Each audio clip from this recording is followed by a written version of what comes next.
The Earth. On our beautiful planet Earth, many primary energy sources have allowed people to grow. In the early history of humanity, people were a bit sparse and had no great energy needs. Then, becoming more and more comfortable in our new environment, we multiplied, and our needs for energy became greater and greater.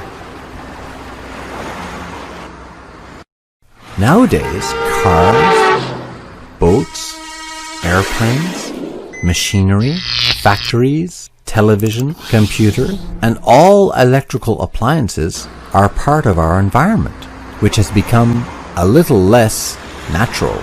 It is therefore the power plants that provide energy for all this boundless consumption of energy. But to produce this electrical energy, we need other sources of energy, primary energy, coal, oil, uranium, water, wind, sun, sea, etc. The more the electricity consumption increases, the more power plants there are, and the more we must tap into the primary energy sources. Some primary energy sources are found in very distant countries. This has a price. These fossil energies pollute our atmosphere. When electricity is produced, it leaves traces. Other sources of energy, renewable energy, on the other hand, are available right next to us. So it is very convenient. But often they are neglected because they are new, and some say that technologies using renewable energy are very expensive.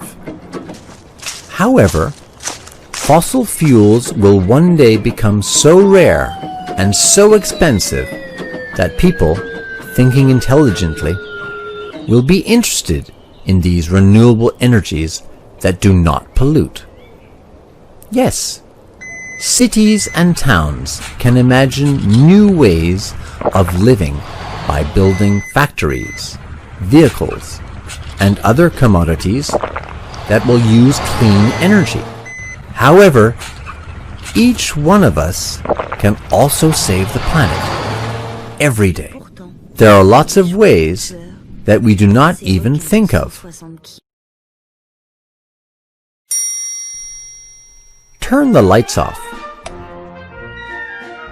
Disconnect a computer, a microwave, an iron, a television. By simply lowering our consumption of energy, we can lower our bills. But smarter than that, we can save the planet. Every one of us is already responsible for the consumption of all these energies. So, can we make the right moves to protect our beautiful planet? Hi guys, welcome to my lectures on energy audit, conservation and management. I am Dr. A.R. Vijay Babu, working as an assistant professor in Department of EEE, Vignan's Foundation for Science, Technology and Research. In the previous lecture, we have already gone through what is an evolution of energy, what are the different energy resources. We have already gone through what are the global energy scenario and then Indian energy scenario, and finally we have compared the Indian and global energy scenarios. Now in this particular lecture, our emphasis is on energy management and audit. Right? Now these are the learning objectives of the today's lecture. What is an energy management? What is an energy audit? An energy audit is one of the strategies of energy management. Then, what are the different types of energy audit? There are two different types of energy audit, preliminary audit and detailed audit, which we are going to learn in detail in this particular lecture. And then, we are going to learn a very, very important thing called the procedure for conducting an energy audit in an industry. which is of very utmost importance. And then we'll go through some of the energy audit instruments which will be utilized in conducting the energy audit in an industry. And finally, we'll see what is an energy balance, and that energy balance can be represented by means of a diagram called Sankey diagram, and we'll also see how to draw that Sankey diagram to analyze the energy used in an industry. These are all the different learning objectives that we are going to learn in this lecture. Now let's start up. Energy management. So what is an energy management? Coming to the definition of an energy management. See, the energy management is a strategy of adjusting and optimizing the energy using systems and procedures, right? So as to reduce the energy requirement per unit of the output while holding constant or reducing the total cost of producing the output from the systems, right? So we have gone through what is an energy management, a definition which we'll never understand.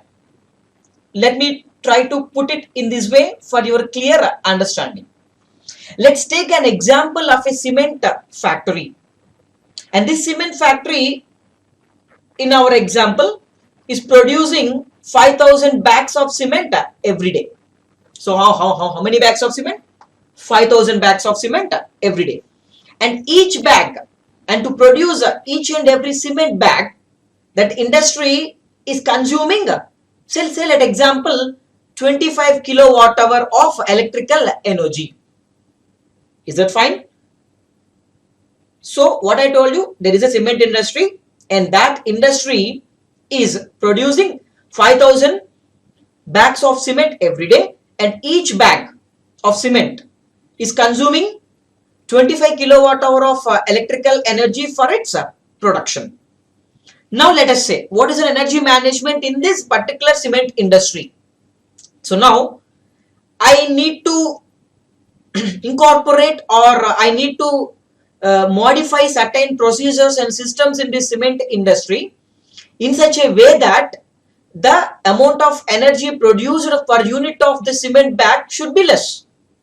Which means, say I have used certain procedures and systems, and I came across the energy consumption of a particular single cement bag is reduced to 20 kilowatt hour from 25 kilowatt hour, or 15 kilowatt hour from 25 kilowatt hour by using some other technology, or I may drastically reduce it to 5 kilowatt hour per bag by using some other technology.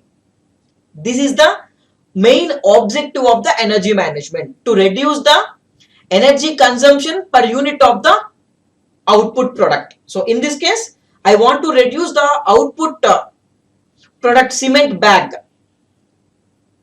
the energy consumption of this bag, right? And what is the other two constraints that we need to pose to this energy management? So okay, fine, what I am doing is I am reducing the energy consumption, but I have to do or maintain two constraints. The first constraint is I should not touch the quality or the quality of the production, which means earlier I am producing 5,000 bags of cement. After incorporation of this new technology for reducing the energy consumption also, I should be able to produce again 5,000 bags of cement, and the quality should not be improved. The quality also should remain the same. These are the two constraints of the energy management. Now, once again, what is the definition of energy management? The strategy of adjusting and optimizing the energy using systems and procedures so as to reduce the energy requirement per product of the output while holding constant or reducing the total cost of producing the output from these systems. Now I guess you understand what is the concept of an energy management. Now let me tell you what are the objectives of an energy management. There are two objectives of energy management. The first objective is to minimize the energy cost or waste for products which are coming out from this process without affecting the quality and production. I already told you I should not touch the quality and I should not touch the production quantity, but I should reduce the energy cost. That is the main objective of an energy management. And the second and the foremost thing is to minimize the environmental effects. Right?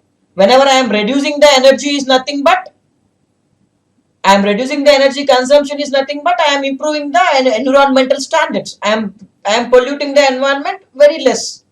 If my energy conservation is more, which means my energy utilization is less. If my energy utilization is less, the carbon dioxide emission will be less. That is the second objective. Now, what is the next one? Energy audit. So, what is an energy audit? As I already told you, energy audit is one of the strategy of energy management. So, according to Energy Conservation Act of 2001, what is an energy audit? So, the verification, monitoring and analysis of the use of energy, including the submission of technical report containing recommendations for improving the energy efficiency with the cost benefit analysis and an action plan to reduce energy consumption. This is an energy audit. I guess no one understood it. Again, let's understand bit by bit. What they are doing it now, the definition itself, the verification, monitoring and analysis of the use of energy. If you wanted to conduct any energy audit in an industry or in a home, what you have to do? You need to first verify, and then the second step is monitoring. The third step is analyzing the use of the energy in the particular house or an industry. Then we need to write a technical report with so many recommendations for improving the energy efficiency of that particular home or an industry. After analyzing and after verification, after monitoring the energy requirement and energy scenario of each and every equipment in that industry or a home, now we will recommend some of the energy conservation measures. Say for example, if they are using still incandescent lamps, we can tell them to use fluorescent lamps or LEDs. Right. And then with cost benefit analysis. So instead of telling them the recommendations alone, we need to tell them cost benefit analysis. What is this cost benefit analysis? Which means, now currently the industry is using an incandescent lamp. Right. And what is of it in incandescent lamp? We already know it is 100 watts. Say for example. And if I am using this 100 watts incandescent lamp for 5 hours, I am going to consume more amount of energy. How much of energy I am consuming? It's 100 into 5 hours means 500 watt hours. Right. And accordingly, I will be charged. For each watt hour, I have to pay certain amount to the government for consuming the energy. So I have to pay the energy for 500 watt hours. And then, so now if I ask them, after doing the energy audit, I came across that they are using incandescent lamp and it is not an energy consuming or an energy conservation device, and that's why we'll recommend them to use either a fluorescent lamp or compact fluorescent lamp or LED lamp. When I go for compact fluorescent lamp, the wattage is 15 watt. When I go for LED, the wattage is 6 watt. So what is the energy consumption? If I use a compact fluorescent lamp, 15 into 5, 75 watts. Previously it is 500 watt hours, now it is 50 watt hours. Means 15 into 5, 75 watt hours. Previously it is how much? 500 watt hours. And if I ask them to use LED, then what is the watt hours they are consuming? 6 watts into 5 hours, 30 watt hours. So in these cases, you can clearly tell them this is the cost benefit analysis. This is how you will reduce your energy cost. Then only people will believe you. Otherwise, every industry will look in terms of money. They don't want to invest again. If they wanted to replace the incandescent lamps, then they need to buy the CFLs again. They'll only think in that way. But we need to clearly explain them, for buying the new CFL lamps, you need to put some amount of energy, which is a cost. But what is the benefit that you are going to obtain from purchasing the CFLs is The first benefit is in terms of economy. You can sell these old incandescent lamps for some price. From that you will get some amount of energy. The second way you will get the energy, you will get the benefit is every month you will get a reduced energy bill. Right, these two things. So after some particular time, after a payback time of 1.5 years or 2 years, you are getting maximum profits. Right, that is what you can tell them. Instead of using an incandescent lamp for the next 2 years, if you can buy a new CFL lamp or LED lamp, and if you can start using it, after 2 years, the amount of energy which you will be paying for using the incandescent lamp will be more compared to the purchasing and using the CFL or LED lamp in the next 2 years. In that is what is called cost benefit analysis, that you need to clearly tell them, and after that they will choose one of the option from that. They wanted to go for CFL or they wanted to go for LED. In either way, it's a beneficial to us, the energy auditors, right? Because we are conserving the energy, and that way we are minimizing the environmental pollution. And we need to then, after they select the energy conservation measure for every equipment. I told you for a single light. Likewise, we need to do the energy audit for each and every equipment in the industry. For example, there are fans, blowers, compressors, motors, generators. For everything, there will be a separate energy conservation measures. If I include them, then after taking the approval from the industry, then I need to devise an action plan to reduce this energy consumption by implementing all these energy conservation activities in the industry. It is what is called an energy audit, right? Then what is the need of energy audit? We are talking so much about the energy audit, fine, but what is the need of energy audit? Right, in any industry, if I take the top 3 expenses, they will be energy, raw material, and the third one is labor. Right, out of these 3, obviously or invariably energy comes out as a top ranker. Right, so if I reduce the energy, obviously the operating cost also will reduce, because operating cost is equivalent to energy cost plus labor cost plus raw material cost. Now energy is a key player, that is which will consume more amount of the production cost. Say 60% of the cost will be from the energy, and the remaining 30% from the raw material and 10% from the labor. So if I can reduce the energy cost, then I can reduce the complete production cost, right? So that is an important thing. So what is energy audit? So energy audit will find me new ways, or the ways in which I am currently using the energy and fuel in my industry. Am I using it in a proper way? And is it you using it in a judicious way? All these things I can able to understand by conducting the energy audit in an industry. And I can also observe some of the points, like where I am using unnecessarily energy and fuel. When you came to know about this point, when you understand where you are unnecessarily using the energy and fuel, obviously you can improve the scope of reducing the energy and fuel. That is what is called an energy audit. So all the way, finally, the conclusion of an energy audit, or the primary objective of an energy audit, is to reduce the consumption of energy per unit of the product output and to lower the operating costs. These are the primary objective of energy audit, right? And then what are the different types of energy audit? Depending upon the way in which we need to perform the energy audit will be divided into 2 types. So depending upon the function and type of the industry, that is whether you are going to conduct the audit in a petroleum industry or a petrochemical industry or a cement industry or a paper and pulp industry, right? Depending upon the industry, the audit will vary.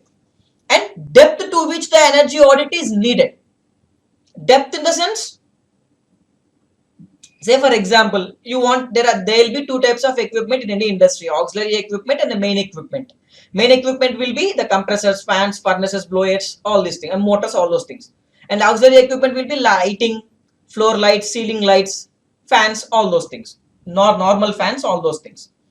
Now what you have to whether you wanted to do the energy audit on a main equipment or auxiliary equipment or on both, will decide the depth to which the energy audit is required. If you require more depth to the audit means you need to conduct the energy audit on main and as well as on the auxiliary equipments. And then the third and most important point is potential and magnitude of cost reduction desired, which means it's a very important point. An industry, say for example, is consuming 1 lakh units of electrical energy today per month, and it is interested to conduct an energy audit in such a way that its power bill should be reduced to 50,000 or 30,000 or 90,000, depending upon which we'll do the audit. If they want 90,000, if they want their power bill to be reduced from 1 lakh to 90,000, we'll perform one kind of audit. If they want their energy bill to be reduced from 1 lakh to 50,000 per month, we'll do some other type of audit. If they want their energy bill to be reduced from 1 lakh to 10,000, we'll do a detailed audit. Right? This is what is called the types of, depending upon these three parameters, we can classify the energy audit into two types. One is a preliminary audit and the other one is a detailed audit. Now, in the next slides, we are going to see in detail about the preliminary audit and the detailed audit methodologies. Now, coming to the energy audit methodology, how you will conduct an energy audit, you can see clearly here, there is an energy management cycle, right? And there is a flow chart associated with the energy management here. So first what you will do, you will collect the information, then you will conduct a preliminary energy audit. Then if the company agrees with the preliminary energy audit report, then they will ask you to conduct a detailed energy audit. And once you conduct the detailed energy audit, you generate the energy audit report. Then after generating the energy audit report with cost benefit analysis, you will take the approval from the industry and then or the top management of an industry and then start implementing the energy conservation measures, right, in the industry. It is what is called the flowchart of energy audit methodology. So what we have to do, we need to first collect the information related to energy and fuel from the industry. Then we need to conduct a preliminary energy audit. And after taking the approval from the industry, then we need to start conducting the detailed energy audit. So once detailed energy audit is done, we need to submit a technical report with cost benefit analysis. So once the energy service agreement is fixed between the energy auditor and the company, then they will start implementing the energy conservation measures and implement them to reduce the energy consumption in that particular industry or a house. It is what is called an energy audit methodology. Now let's talk about the preliminary energy audit.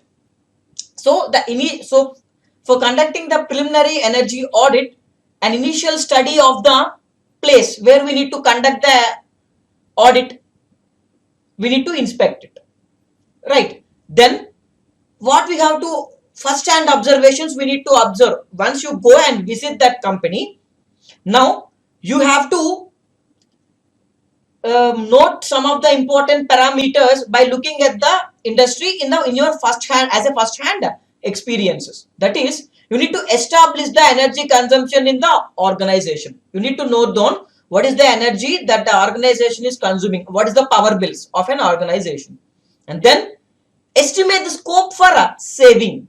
So what is the scope for saving? Is it possible to save the energy? If it is, what is the scope for saving? That you need to note it down. And then identify the most likely and easiest ways for attention. Immediately, because you are in the industry, you need to tell them something and you need to implement something so that you will get a good impression with the management. So what you have to do, you need to identify, is there any particular area where I can immediately do something to reduce the energy consumption. Then identify immediate or easily and low cost implementations or savings, which means immediately if you can do something, you can reduce the energy, that you can do it by selecting some of the energy consuming equipment in the industry. Say for example, I am giving it as an example. There are tube lights which are using in the industry, right? But because of the pollution in the industry, the tube lights are got dusted up. No, because of the dust went and accumulated on the surface of the tube lights, the amount of lumens falling on the workplace is reduced. So industry people are using a more amount of light in the form of focus lights to cover that deficiency. They don't know why the light is reducing. So what you have to do now? Because of using the focus light, obviously the energy consumption is increasing. So what you have to do to get an impression on you? You just remove that focus light and just de-dust the fluorescent lamps which are on the ceilings. Once you de-dust it, the number of lumens required on the workspace, it will come, and automatically you will get an impression by doing a very small. It's an example. Likewise, there will be different examples that you can think of while actually conducting an energy audit. And finally, identify the areas for more detailed audit. Then first you have to come to the industry and you have to note down all these points, and you have to note down what are the further important points that I can be used for conducting the energy for detailed but detailing the energy audit. So this preliminary audit will utilize the existing and the easily obtained data from the industry to note the observations. And second thing is it will focus, it will note down the focus areas where the detailed audit is required. Then you go back to your workplace and you will work out a plan for it, because you have already in the preliminary audit you have gone through some of the areas where you have to keep your focus. Say for example, if you think that motors are not energy efficient in the industry, then you will go back to your workplace after the preliminary audit. Then you start devising the plan to improve the energy efficiency of a motor, right? And after some time you will again come back and do the energy audit in an industry which is called a detailed energy audit. And this detailed energy audit consists of 3 phases. It's a 10-step methodology. It's a 10-step methodology. I'm again telling you, it's a 10-step methodology, right? And these 10 steps are included in 3 phases. Phase 1, pre-audit phase, which consists of 2 steps. Phase 2, audit phase, which consists of 7 steps. And phase 3, post-audit phase, which consists of 1 step. So it's a 10-step detailed energy audit methodology, and it will be divided into 3 phases: phase 1, phase 2, and phase 3, right? So an energy auditor or energy manager have to perform all these 10 steps, or he may do more than that, or he may do less than that, to conduct an energy audit in an industry. It depends upon the type and nature of the industry or a home in which he is performing the energy audit. Now let's see that standard 10-step methodology of conducting an energy audit in an industry, right? So 10-step methodology for conducting a detailed energy audit. As I already told you, it consists of 3 phases. Phase 1 is a pre-audit phase, which consists of 2 steps, and phase 2 is an audit phase, which consists of 7 steps, and phase 3 is a post-audit phase, which consists of a single step. So altogether 2 plus 7 plus 1, 10 steps. So coming to the pre-audit phase or the phase 1, the first step is plan and organize, walk through the audit, and conduct an informal meeting with the people or the personnel who are working in the industry. And what are the objectives or the results or the purpose of this step 1? And what are that I am going to get, and what are the outcomes I need to get from this step 1? By planning and organizing, by walking through the audit, and by conducting an informal meeting with the personnel in the industry or the plant managers, what am I going to get is resource planning and establishing an energy audit team. It's a very important step. You need to plan your resources, which means what are the resources that I required for conducting an energy audit, whether those resources are available in the industry or not. For example, if I require a lux meter or a stroboscope or a leak detector, whether those resources are available in the industry or not. If they are not available in the industry, I need to get it from my workplace to here to conduct the audit. If they are available, there is no need to bring those equipments to here. So that is what is called resource planning. And then establishing an energy audit team. I'll come here, an energy manager or energy auditor will come with some of the people here, but those people are not sufficient to conduct an energy audit in an industry. They have to take the team from the industry. From each and every division, they have to take a person. They need to depute each and every person from a each and every department for conducting the audit, and you will understand by informally talking to them, you can understand who are all them are interested in that, and then you can understand the first hand observation of the industry, how the energy is being utilized, how the fuel is being utilized, all those things you will clearly, that is a macro data analysis, you can do it, right? And the second step is conduct of an formal meeting for 2 to 3 hours with the divisional heads. After in the first step you will do the informal meeting, in the second step you will conduct the informal meeting. So what are the objectives or the results that we get from this particular step 2? It is nothing but we are doing, while by conducting the informal meetings, we got some of the information, but in the second step, by conducting the formal meetings, we can get the information from the people. We can issue them questionnaires like and we can get the answers from each and every department, and when we consolidate, it will be getting the complete report of an industry. At the same time, we can build up the cooperation with them, right? And then this is about the pre-audit phase, which consists of 2 steps. One is plan and organize, walk through the audit and informal meetings. And the second step is conduct a formal meetings for 2-3 hours with plant managers and divisional heads. And now, after doing all those things, these 2 steps, we will enter into the phase 2, which is called audit phase. So the first step of audit phase, or the step 3 of the total process, is primary data gathering, process flow diagrams, and energy utility diagrams. So what are all these things? We need to collect the primary data of the industry, which means we need to gather all the nameplate details of each and every equipment in the industry. At the same time, we need to get the historic data analysis. We need to get the past electricity bills of the industry, and then we have to prepare process flow charts. We need to prepare the process flow charts, as well as we need to draw the single line diagrams of the energy, fuel, hot gas, flue gas, hot water, steam, everything, right? So by doing all these things, we can able to enter the first step of energy audit phase, which is called audit phase. What is the process flow diagram? The process flow diagram is nothing but, you can see it here clearly. It's a process flow diagram of a paper and pulp industry. I have given you for an example. You can understand what is a process flow diagram in this slide. So what is it? A process, any industry will be having many processes to get the final output. Say for example, this industry is giving the inputs to the system, and finally it is getting the output from it.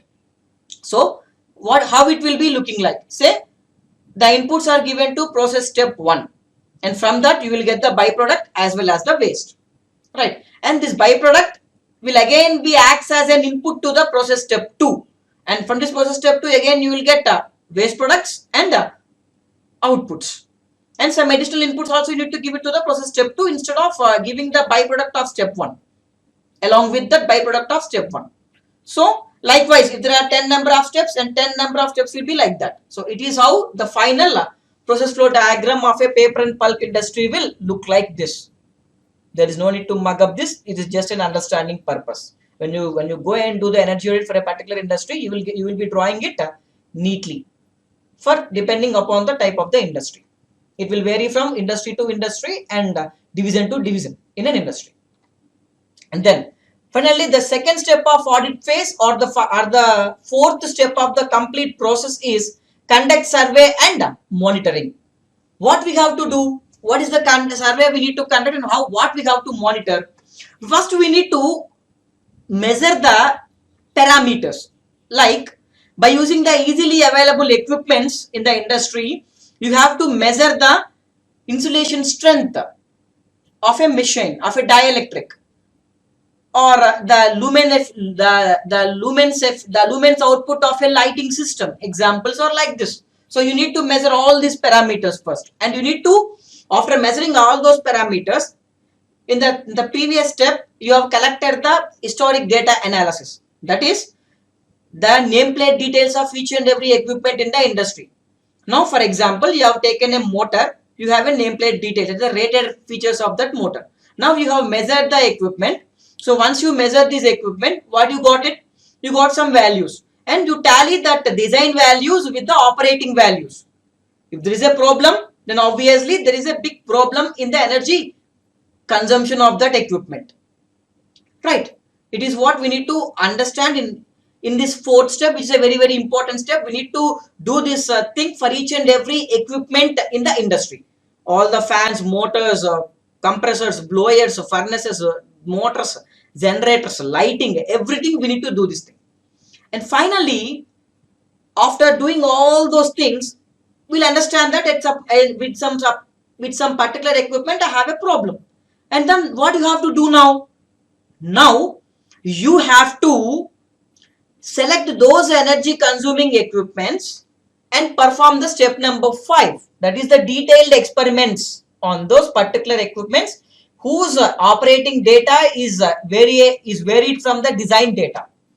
And you need to conduct different trials or experiments on this particular equipment which you have identified. And what are those equipments and what are the trials that you need to perform? You need to do it 24-hour power monitoring, like maximum demand, power factor, and energy consumption from that equipment. And you need to do the boiler efficiency trial or furnace efficiency trials and everything like that for that selected energy guzzlers. Right? And most important thing while conducting this fourth and fifth step is you do not estimate when you can calculate the value. You don't calculate it when you can measure it. So the first priority is to measure. If equipment is not there, you use the formulas to calculate it. And even that is not possible, then you estimate it. These are the sequential steps. First, measure. If it is not possible, then go for calculation. Even if it is also not possible, then go for estimation. Right? And the sixth step is analysis of energy use, which is a very important step. What is this step indicates? Analysis of energy use. In our learning objectives, we have discussed that we are going to discuss about energy balance as well as the Sankey diagram. So this step deals with the Sankey diagram that we will see later. Right? So what are the results from this step 6? Energy and material balance and loss or waste analysis. What is the meaning of this? It's nothing but you need to in the fifth step you have conducted the experiments on particular equipments whose parameters are deviated from design and hazard values. So for those equipments you have conducted the experiments, and from those experiments you have to collect the data and you have to do the energy balance, and you need to put it in terms of a diagram for easy understanding. That is what is called an Sankey diagram that we will see a little later in this lecture. And finally, the seventh option is identification of energy conservation opportunities, that is ENCON opportunities. What are these? So you have found out that this particular equipment is malfunctioning and this particular equipment is consuming more and more amount of energy, and you need to provide some energy conservation measure for it to reduce its energy consumption. But how to devise those energy conservation opportunities? We need to identify and compare the energy conservation measures. Like, first of all, we need to conceive, develop and refine the ideas.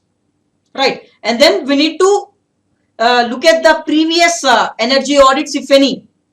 And in the previous energy audit, they might have suggested you some energy conservation measures. You have to go and look at those energy audit reports if they are available.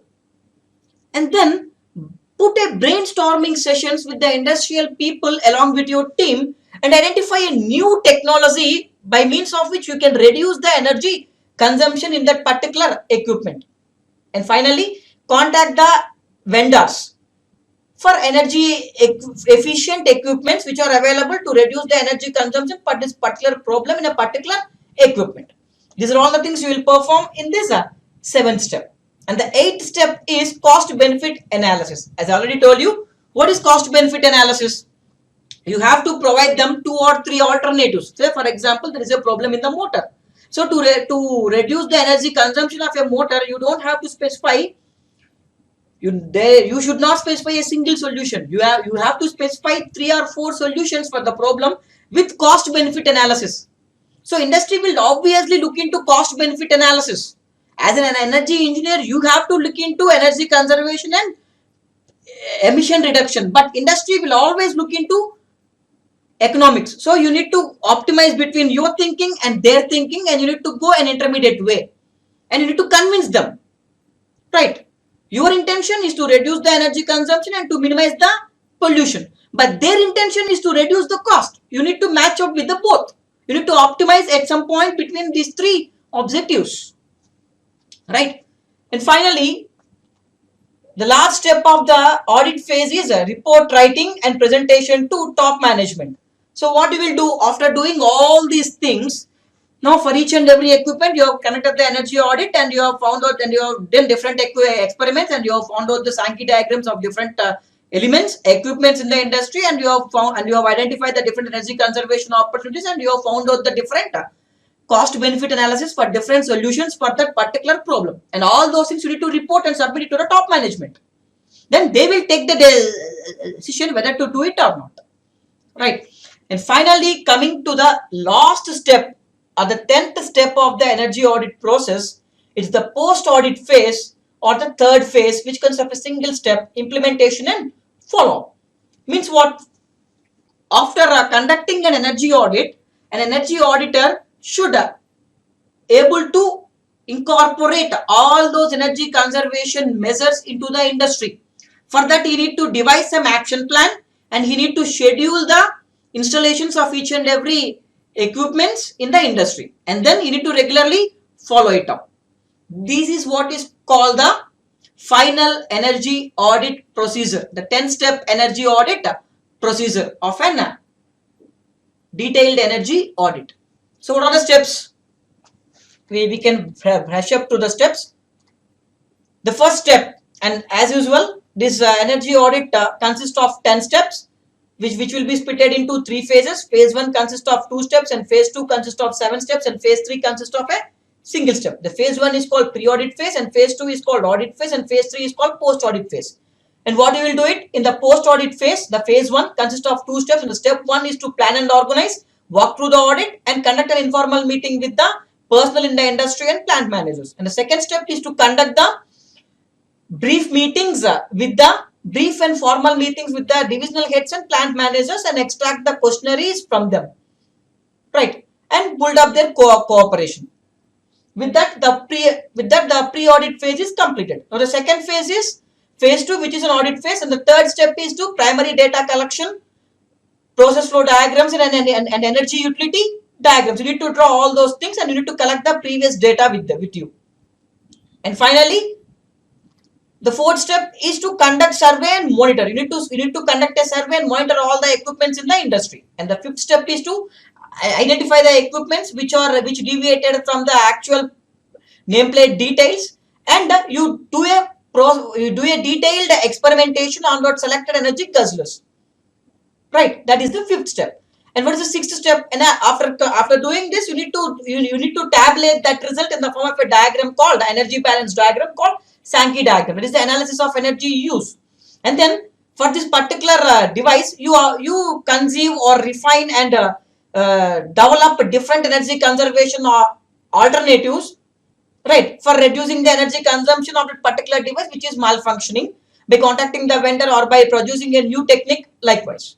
And the final and the eighth step is cost benefit analysis, where you will provide 4 or 5 solutions for a single problem in order to reduce the energy consumption in that equipment, so that the industry itself will choose one alternative by optimizing the cost as well as the energy into consideration parameters.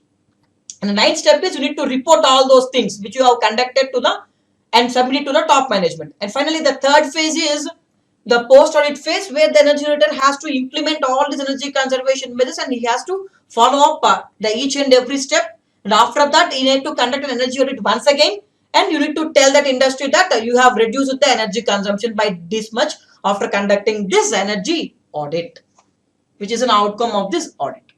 This is a complete 10-step methodology of conducting an energy audit.